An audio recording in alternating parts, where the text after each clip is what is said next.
How to set up two-factor authentication on WhatsApp. Open WhatsApp.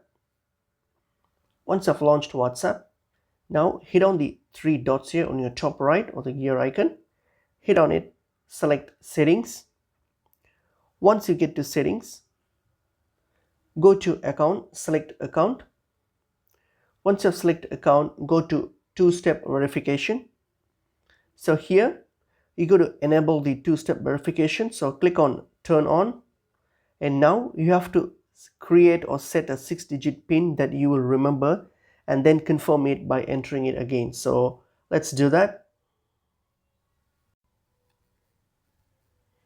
Okay, then hit on save, and then now this will add the PIN, and that's it. So you can see now your PIN has been set, and you can add an email address, but it's optional. If you want, you can do it.